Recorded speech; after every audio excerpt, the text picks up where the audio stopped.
Oubliez tout ce que l'on vous a appris sur la morale en politique. Oubliez les promesses de justice, de bien commun, de vertu. Ce sont des contes pour enfants, des discours pour endormir le peuple et masquer la nature véritable du pouvoir. Le pouvoir n'est pas une récompense pour les justes, ni un outil au service du bien. Le pouvoir est une bête sauvage, un jeu impitoyable où la fin justifie toujours les moyens. Aujourd'hui, nous nous aventurons dans l'esprit d'un homme dont le nom est devenu synonyme de manipulation, de ruse et de cruauté politique. Un homme qui, il y a 500 ans, a écrit un manuel de survie pour les dirigeants, un guide si brutalement honnête qu'il choque encore aujourd'hui. Nous parlons de Nicolas Machiavel, et sa leçon est un poison pour les idéalistes. Pour conquérir et conserver le pouvoir, il faut savoir être craint plutôt qu'aimer, et ne jamais laisser la morale entraver la nécessité. Bienvenue dans les coulisses sanglantes de la realpolitik. Pour comprendre Machiavel, il faut se transporter dans l'Italie de la Renaissance, une mosaïque d'États rivaux, de cités-républiques fragiles, où les complots, les trahisons et les guerres sont le pain quotidien. C'est dans ce chaos que Machiavel, diplomate et fonctionnaire florentin, observe les princes et les capitaines. Il ne s'intéresse pas à ce que les hommes devraient être, mais à ce qu'ils sont, égoïstes, inconstants, ingrats et avides. Sa grande rupture philosophique est là. Il sépare radicalement la politique de la morale traditionnelle et de la religion. Avant lui, on enseignait qu'un bon prince devait être pieux, juste, clément et honnête. Machiavel balaie tout cela d'un revers de main. Ce ne sont pas les vertus chrétiennes qui assurent la stabilité de l'État, mais la virtu du prince. La virtu n'est pas la vertu morale. C'est un mélange de courage, d'habileté, de détermination et surtout de capacité à s'adapter aux circonstances, à la fortuna.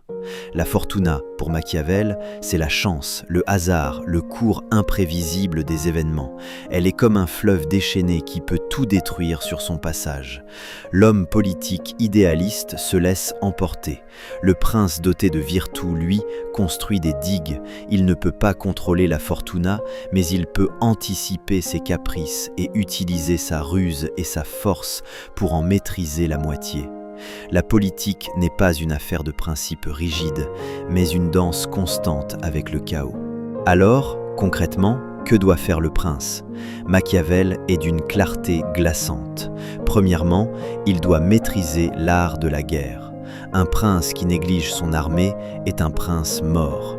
Il ne doit pas compter sur des mercenaires, toujours peu fiables, mais sur ses propres citoyens. Mais il est absolument nécessaire qu'ils paraissent les avoir. Le peuple juge sur les apparences. Un prince peut être cruel en privé si ses actions publiques renforcent son pouvoir et la stabilité de l'État. Gouverner, c'est faire croire.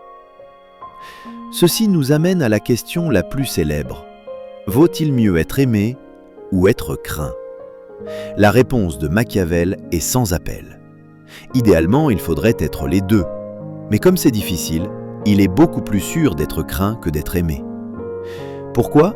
Parce que l'amour est un lien fragile, basé sur la gratitude, que les hommes, par nature méchants, rompront dès que leur intérêt l'exigera. La crainte, elle, est maintenue par une peur du châtiment qui ne vous abandonne jamais. Attention, prévient Machiavel, être craint ne signifie pas être haï. Le prince doit éviter de toucher aux biens et aux femmes de ses sujets, car cela engendre une haine tenace et dangereuse. Enfin, le prince doit être à la fois lion et renard. Le lion pour effrayer les loups, le renard pour déjouer les pièges. Il doit savoir être brutal et impitoyable quand la situation l'exige, le lion, mais aussi rusé, manipulateur et capable de ne pas tenir sa parole si cela sert son état, le renard. Un prince qui ne veut être que lion est une proie facile.